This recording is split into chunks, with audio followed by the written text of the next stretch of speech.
Hi, this is Roger, thanks for dropping by. I said I was going to do something with the cuthbertsonii things before I lose them. I've done one, I'll show you that later. But this is not happy on its mount. I don't think it's the fact that it's on a mount that's a problem. I think it's because it's got no microclimate around it to keep the air moist. Well, either that or it's just dying. But if I leave it like this, I'm going to lose it. So first thing I'm going to do is get it off the mount.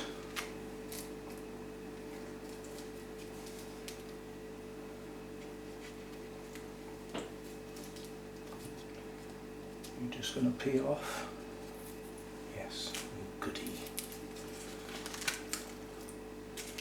I can't remember when I mounted this whether I used the zombie moss or live moss. Looking at it, I don't think that's live moss, that's zombie moss. In which case I have no qualms about losing it. But it's been mounted recently enough that I wouldn't have put moss underneath, I don't suppose, but I might have done. Let's see if it will just lift off. So I don't know how many new roots it's grown. Well, whether it's grown new roots or not, they didn't attach.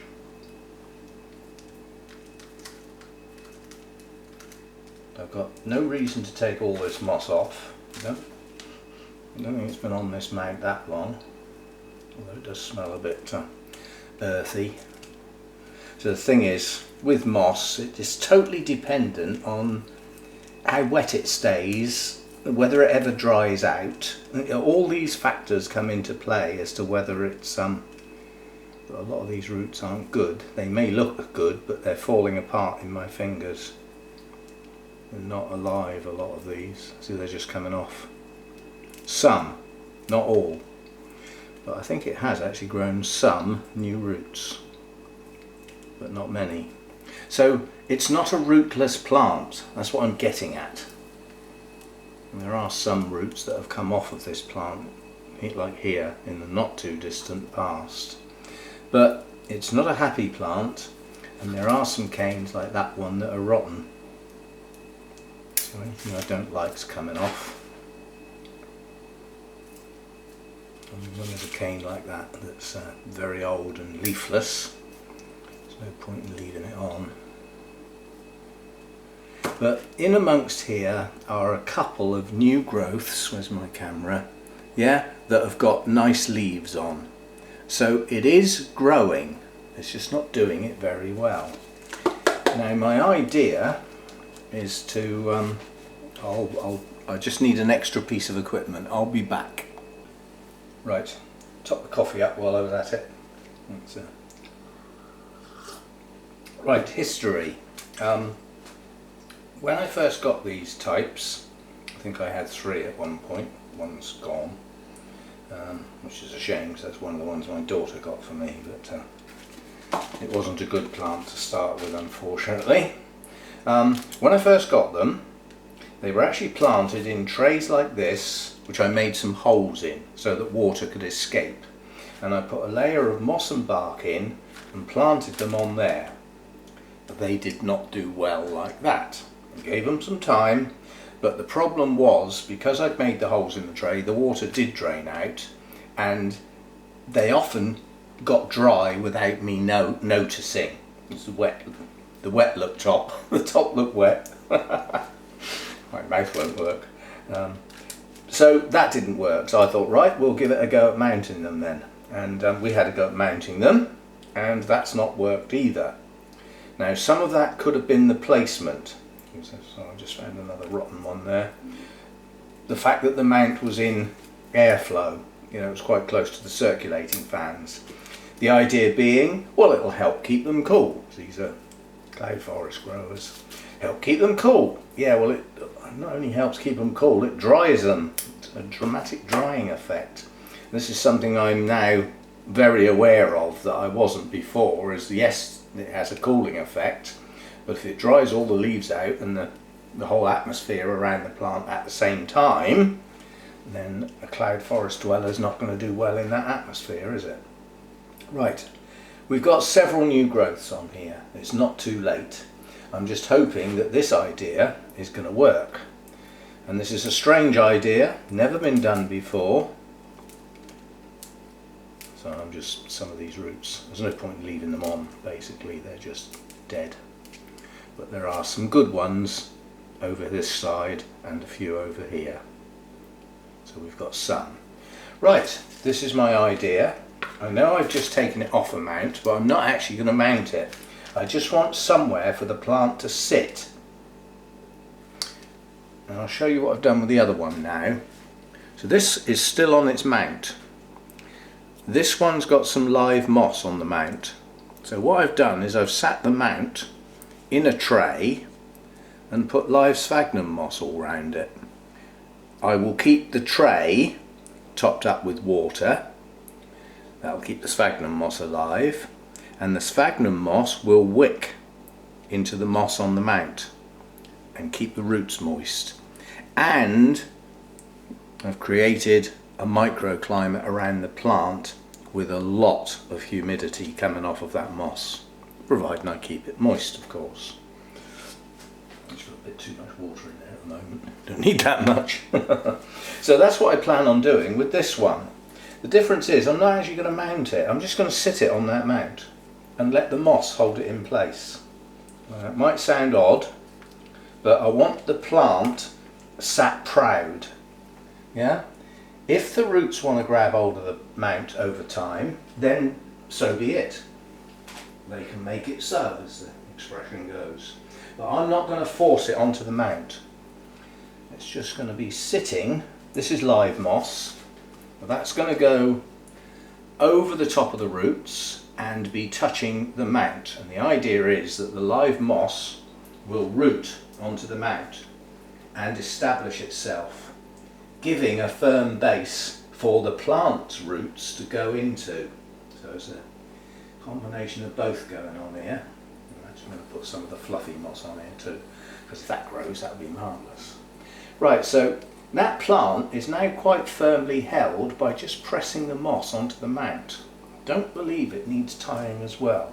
Now we can sit it in the tray, and now getting my coffee out of the way, we can put some, ow!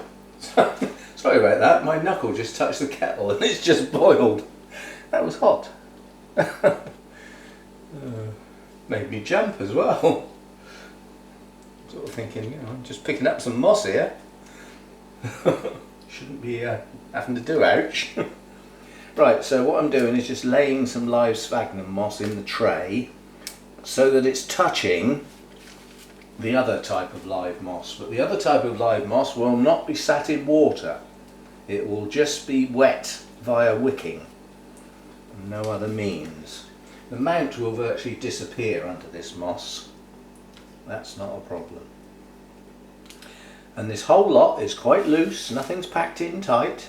The whole idea is that just the water in the bottom of the tray will just wick through the live moss into all the places it's needed, including where the roots are.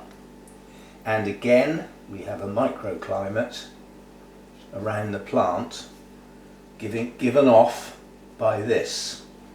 And then the plants, the two trays, I suppose I've got enough water left in that one, have I? I'll top them up in a minute. The two trays are now going to go in a place where there is a small amount of airflow, but no form of draft or anything like that. And they're also going to go away from bright light for a while. Let's just see if they'll pick up. So, strange concept with this one. On a mount, but not mounted. Just sat underneath some live moss with some live sphagnum around the edge. The other good thing with the live sphagnum is it's got antiseptic type properties within it, live sphagnum, which gets rid of nasties of various sorts. I mean, that gets used as a field dressing, you know, soldier craft and all that sort of stuff. You injure yourself like that, you grab a handful of sphagnum and tie it onto the wound. It'll keep it clean. It'll help sterilise it. So it has an effect that stops mould forming and things like that. So that, even though this is quite a wet atmosphere, shouldn't go mouldy, not with the live sphagnum moss around. So we will see what happens to them now. As you can see, that's just sitting on there looking quite natural at the moment. And we'll see if it starts to grow. And also, hopefully the live moss will grow and establish itself on that mount, giving the roots a choice to either grow in the moss or grow through the moss onto the piece of bark if it chooses to do so. There's an awful lot of cloud forest plants that are growing in moss, not actually on the branches or on the wood. So they're hanging on the moss, and there's an excess of moss in cloud forest. It's thick, it's lush, it's luxurious, it hangs off the branches. And a lot of orchids are growing in that moss. They're not on the branch as such, they're not attached. Right, we'll see what happens with those two then. I'm sure you'll want updates. So will I, but I shall keep my eye on these now, make sure this moss doesn't go dry, but also hasn't got so much water in it that it's flooding the bottom of the plant. And we'll just see if they pick up. The way I will know on this one if it's picking up is the leaves that are going yellow will still carry on going yellow, they're not going to stop, but the few leaves I've got that are green should stay green. And again on here, this has got several new growths coming at the moment. Several. Where's my camera? See, they're coming out from the base. So this one is actually growing at the moment. So we'll see how those new growths progress. As I said, that one was mounted. It's still on its mount, but it's flat now. It's horizontal, not vertical. And it has a microclimate. We'll see how that does. We'll see how they go. What I'd actually love to do is if I had a... Hang on, I'll be back. I just had a sudden idea, it's not going to work. I've got these larger pots that are wider than deeper, and I thought if this tray will sit inside there, then I've got sides and I've got an even better microclimate, but they don't fit. They only just fit in the top, so they wouldn't go down to the bottom. Nice thought, but didn't work. So we'll see how they go. You know what I have a good mind to do? I wonder if it's worth it.